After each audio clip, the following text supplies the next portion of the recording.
There's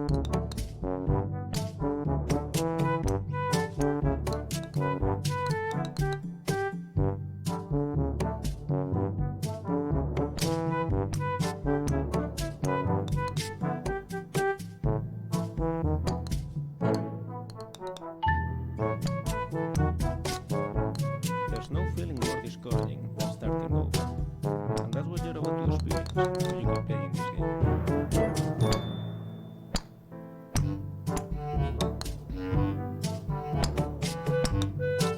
There's no feeling more discouraging than starting over, and that's what you're about to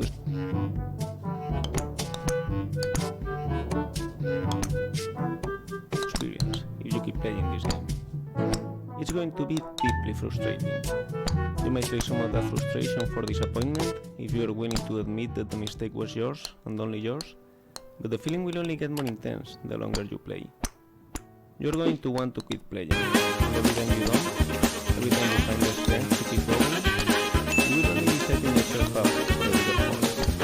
And if you manage to get to the top, you will not be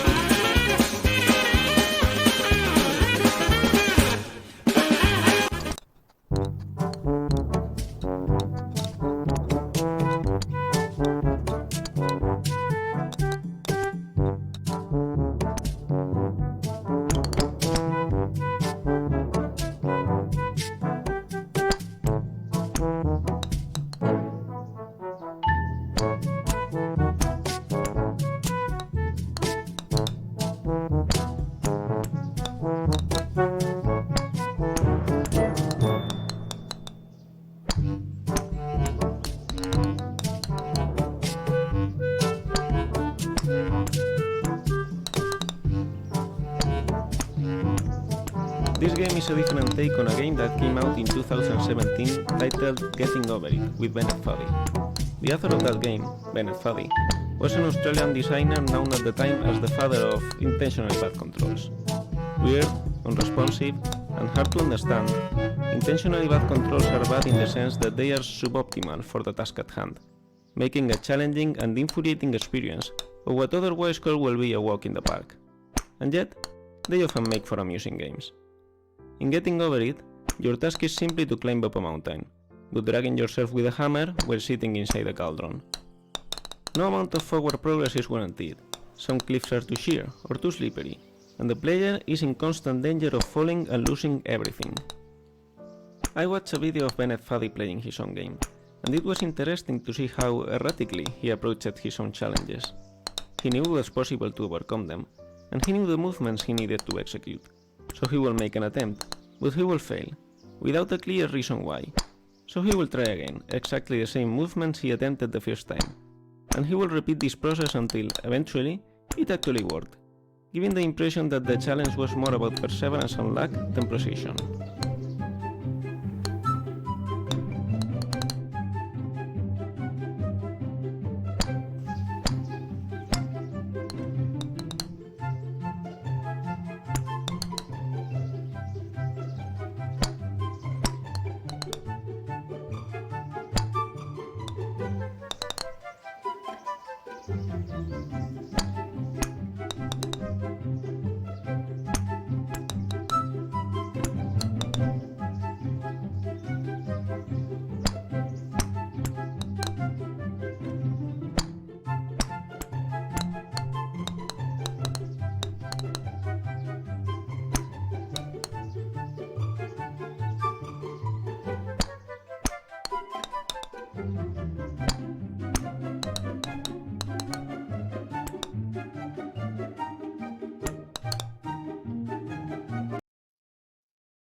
In Getting Over It, Bennett Foddy claims that frustration is essential to the act of climbing, but I disagree.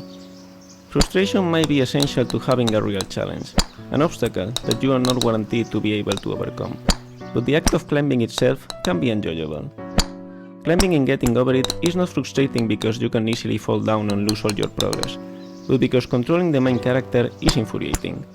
Of course, falling and losing all your progress is also frustrating, but the worst part is not that you have to climb it all over again, it's that you have to fight with the controls while doing so. This game is pretty much like Getting Over It. You need to climb up a wall made of pre-made assets, while the game creator talks to you about the game itself. And the point of the game is built around the fact that it's a very hard challenge and you can easily lose all your progress at any time. The main difference, what makes this game more than just a clone of the original, is its controls. Not only because hitting a ball is quite different from pulling yourself with a hammer, but because it's easy and intuitive to control. You hit the ball with a certain force at a certain angle, and that's it. The difficulty lies in calculating.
touch, he will fire.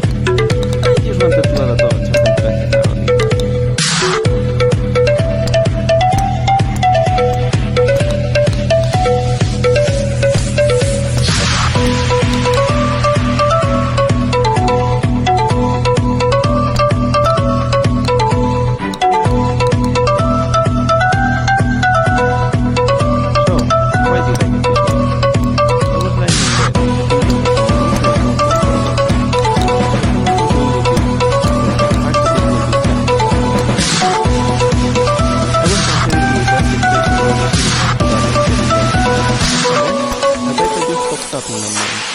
Golfing over it, without a